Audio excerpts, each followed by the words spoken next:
आज हम हिंदी का तीसरा लेक्चर शुरू करेंगे। पहले लेक्चर में हमने हिंदी वर्णमाला के बारे में जाना था, जिसमें थोड़ा बहुत इंट्रोडक्शन हुआ था स्वर और व्यंजन का और भी कुछ चीज़ों का।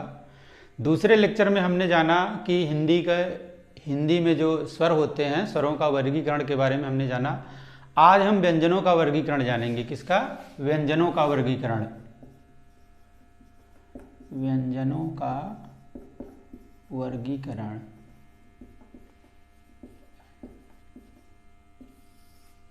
आज हम व्यंजनों के वर्गीकरण के बारे में जानेंगे। हिंदी वर्णमाला में व्यंजनों का वर्गीकरण 3 प्रकार से बताया गया है। पहला है स्पर्श व्यंजन, दूसरा है अंतस्थ व्यंजन,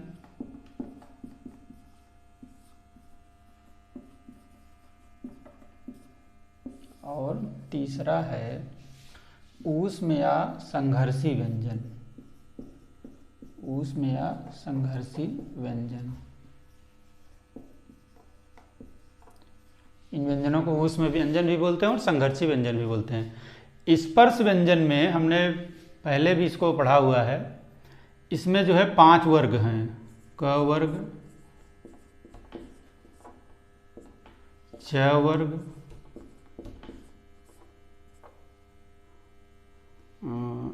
ट वर्ग,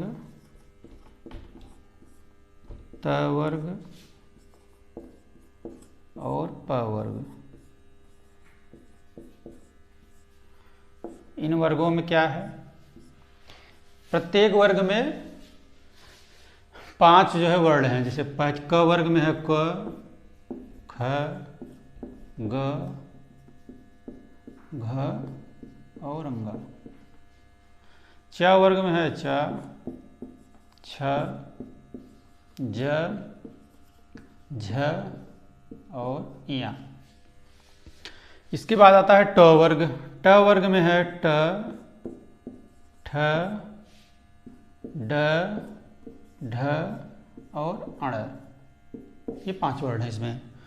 त वर्ग में है त, थ, द, ध और ना। फिर इसके बाद आता है प वर्ग। प वर्ग में है प, फ, ब, भ और म।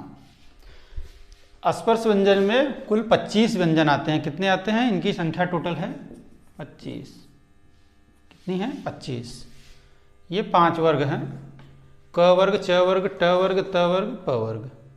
इसके बाद आता है अंतस्थ व्यंजन। अंतस्थ व्यंजन में इसमें 4 वर्ण हैं, य, र, ल और व। इसमें कितने वर्ण हैं? 4।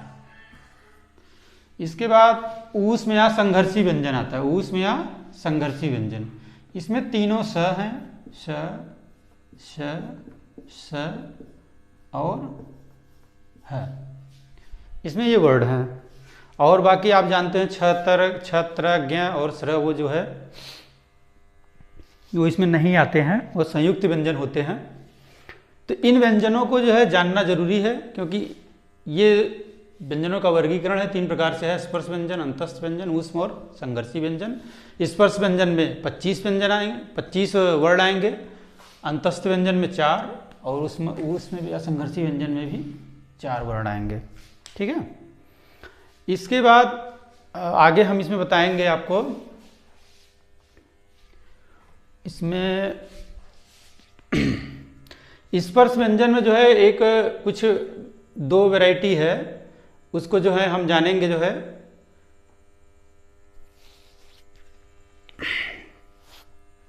वो उसके क्वेश्चंस आते हैं जो है, जैसे घोष और सघोष और अघोष पूछता है, वो मैं बता रहा हूँ। इसको मिटा देते हैं, एक बार फिर से दिखाते हैं इसको।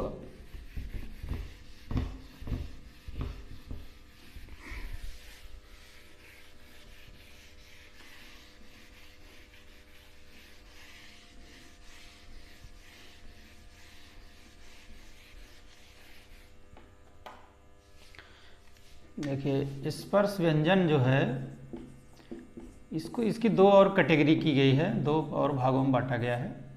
इसको एक घोषत्व के आधार पर बांटा गया है और दूसरा प्राण के आधार पर। किसके आधार पर? प्राण के आधार, यानी प्राणत्व के आधार पर। अब ये घोषत्व क्या है, प्राणत्व क्या है? घोषत्व जैसे हमारे मुख में जो है, हमारे मुख से आवाज़ निकलती है, तो मुख में जो है विभिन्न जो है स्वर तंत्रियाँ हैं, जैसे जिनके द्वारा हम वर्णों का उच्चारण करते हैं। जैसे देख लीजिए, ओंठ हो गए, कंठ हो गया, तालु हो गई, दांत हो गए, जिसको दंत भी बोलते हैं, मूर्धा,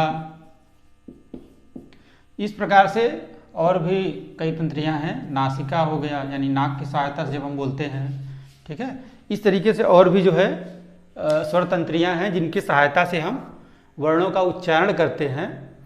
तो जब हम घोषत्व की बात क्या है, स्वर तंत्रियों में जो है, जब ये इन स्वर तंत्रियों में जो जब हम वर्णों का उच्चारण करते हैं, तो इन स्वर तंत्रियों में जो ध्वनि का घर्षण होता है, ध्वनि का घर्षण जो इन तंत्रियों में होता है, उसके आधार पर जो है स्पर्श व्यंजन को दो भागों में बांटा गया है।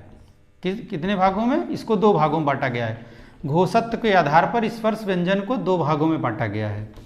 पहला अघोष, दूसरा है सघोष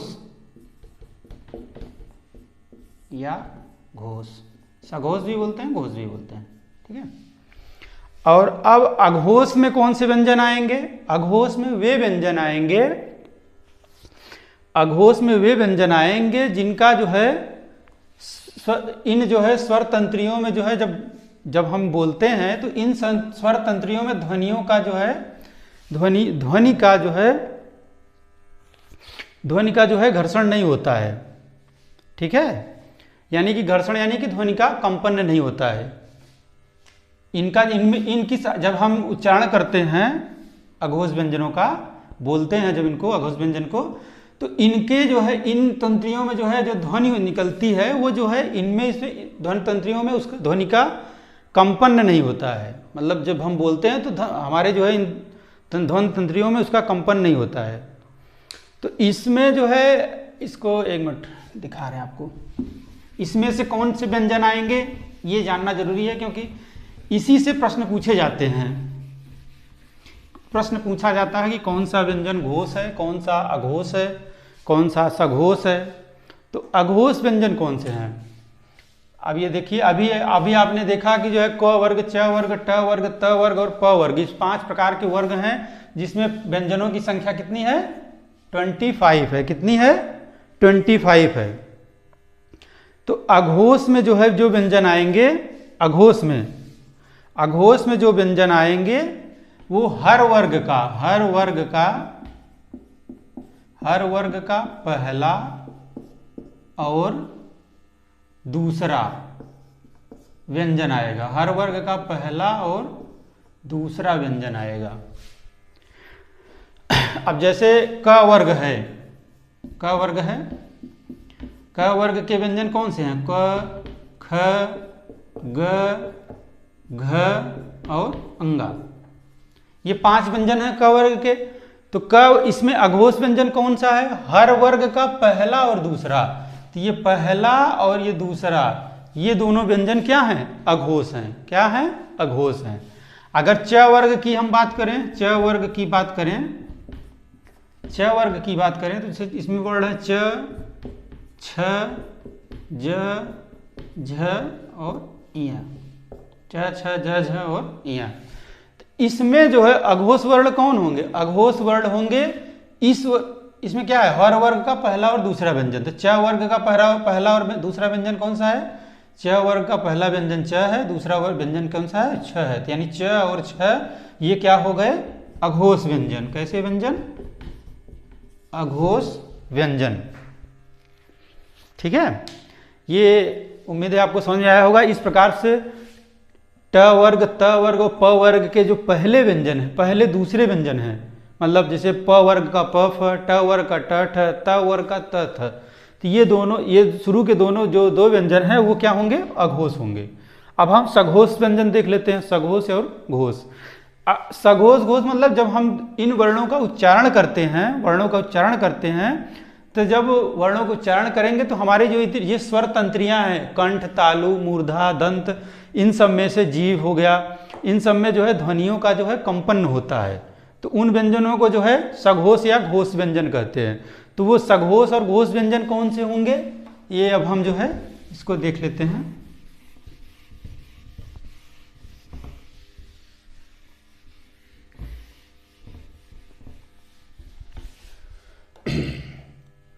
घोष और सघोष व्यंजन। तो घोष और सघोष व्यंजन वह व्यंजन होंगे, मतलब इसमें होगा हर वर्ग का तीसरा, चौथा और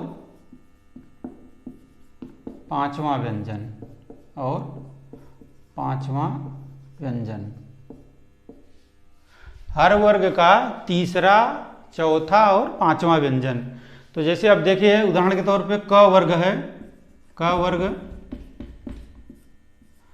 वर्ग में क, ख, ग, घ और अंग, ये हैं।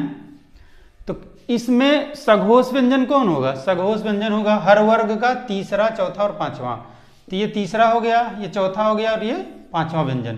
पहला दूसरा हमने बताया कि आपको जो है हर वर्ग का पहला और दूसरा व्यंजन क्या होगा, अघोष होगा। ये दोनों तो अघोष हो गए, ये दोनों क्या हो गए, अघोष हो गए। लेकिन ये जो तीनों हैं, ये तीनों होंगे सघोष, सघोष अर्थात घोष। चाहे सघोष कहें चाहे घोष, कभी कभी घोष के नाम से पूछ लेता है, कभी कभी सघोष के नाम से पूछ लेता है। तो आपको ये दोनों नाम पता होने चाहिए, घोष और सघोष, ठीक है। अब जैसे अगर इसमें ये क वर्ग हो गया, अगर च वर्ग में पूछ ले, च वर्ग में सघोष व्यंजन कौन होंगे, तो च वर्ग में जैसे आप देख लें,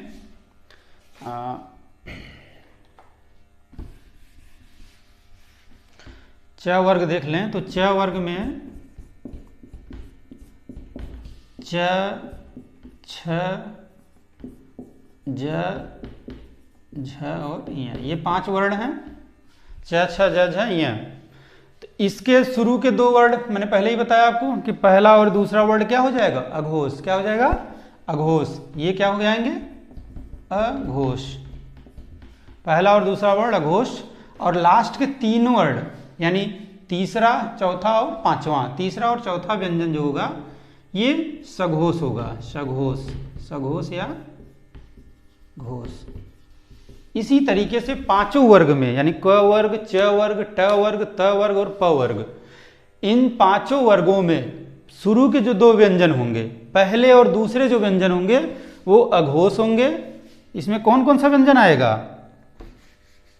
इसमें देख लें, इसमें पहला दूसरा जो व्यंजन होगा ये अघोष होगा। इसमें तीसरा, चौथा और पांचवा जो व्यंजन होगा वो होगा सघोष यानी कि घोष, ठीक है। अब हम स्पर्श व्यंजन का दूसरा प्रकार देखेंगे प्राणत्व के आधार पर। प्राणत्व क्या होता है, प्राणत्व होता है जो जब हम व्यंजनों का उच्चारण करते हैं, अर्थात जब व्यंजनों को हम बोलते हैं तो जो हमारे मुंह से हवा निकलती है, जब हमारे मुंह से हवा निकलती है तो उसके आधार पर व्यंजनों का जो वर्गीकरण किया गया है उसी को बोलते हैं प्राणत्व।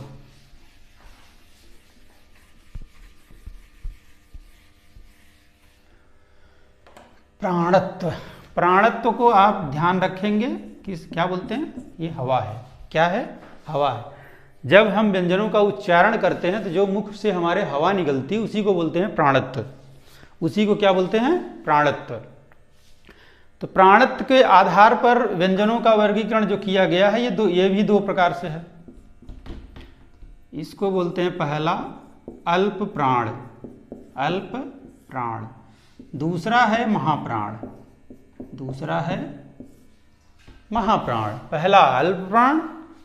पहला अल्प प्राण, दूसरा महाप्राण। प्राणत्व को आप हमेशा ध्यान में रखेंगे।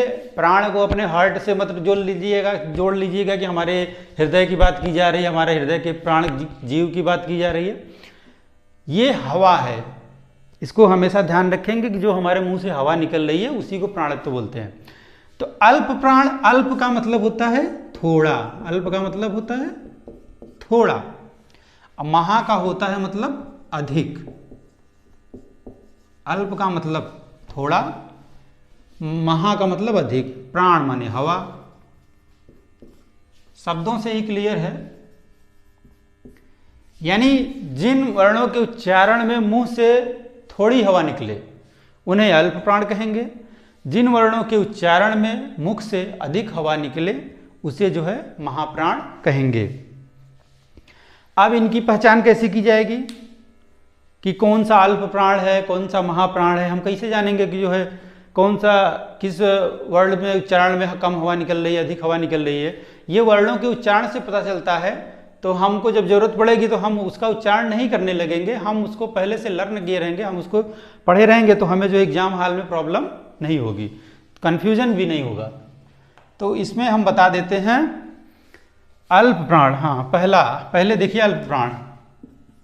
अल्प प्राण में क्या है? अल्प प्राण किन्हें कहेंगे? अल्प प्राण जो हर वर्ग का, इसमें लिखिए हर वर्ग का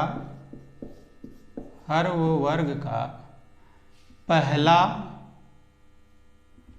हर वर्ग का पहला, तीसरा और पांचवा। हर वर्ग का पहला, तीसरा और पांचवा व्यंजन। हर वर्ग का पहला, तीसरा और पांचवा व्यंजन क्या होगा? अल्प प्राण। हर वर्ग का पहला, तीसरा और पांचवा व्यंजन क्या होगा? अल्प प्राण। जैसे एग्जाम्पल के तौर पे हम देखेंगे, जैसे ट वर्ग है, ट वर्ग का एग्जाम्पल हम लेंगे।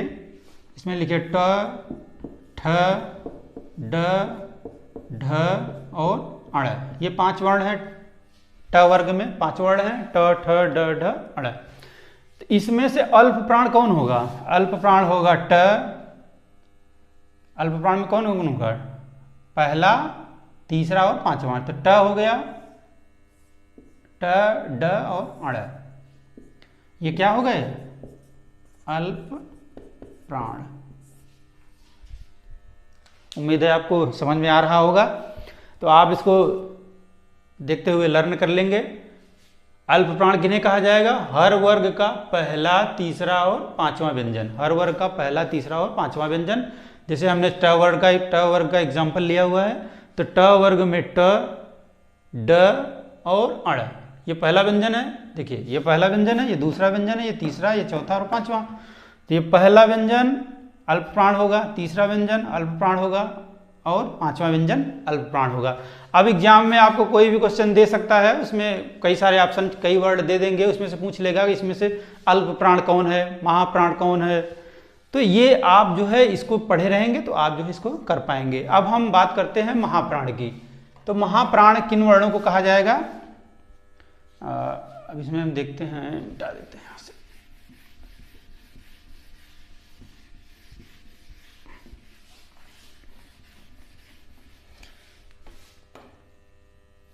इसके बाद आता है नंबर महाप्राण का।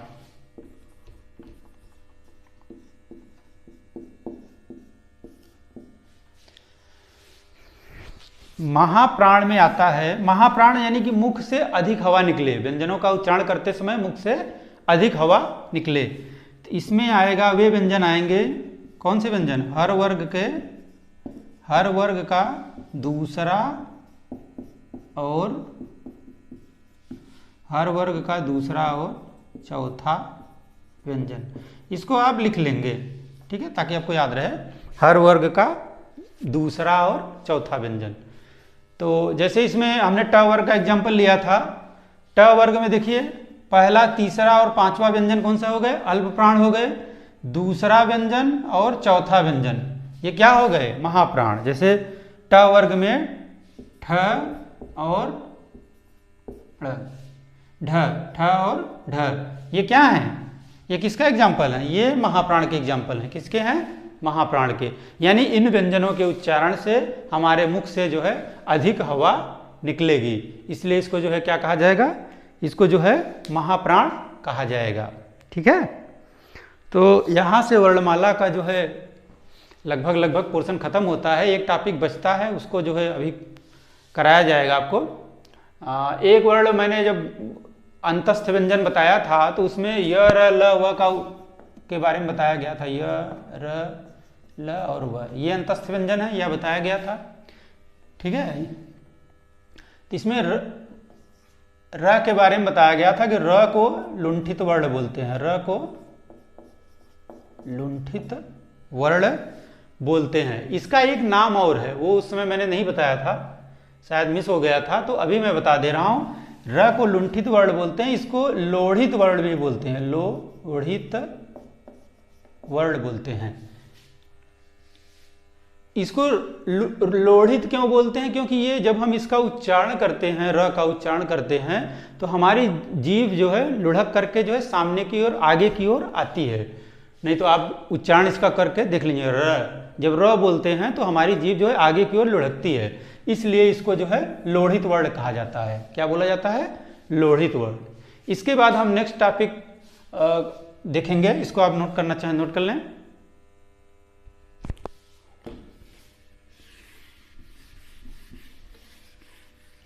इसके बाद अगला टॉपिक है हमारा वर्णमाला में ही है, वो टॉपिक है वर्णों का उच्चारण स्थान। कौन से वर्ण का उच्चारण स्थान हमारे मुख के किस भाग से होता है, वो उसके बारे में हम पढ़ेंगे। ये एग्जाम में एक क्वेश्चन इससे पूछा जाता है, और बहुत ईजी वे से आप सीख जाएंगे, इसमें कोई प्रॉब्लम नहीं होगी। इसमें इसके कुछ फार्मूले हैं, वो आपको याद करने होंगे, वो आप लर्न कर लेंगे एक बार, तो कोई भी समस्या आपको नहीं आएगी। ठीक है, अगला टॉपिक हम पढ़ेंगे उच्चारण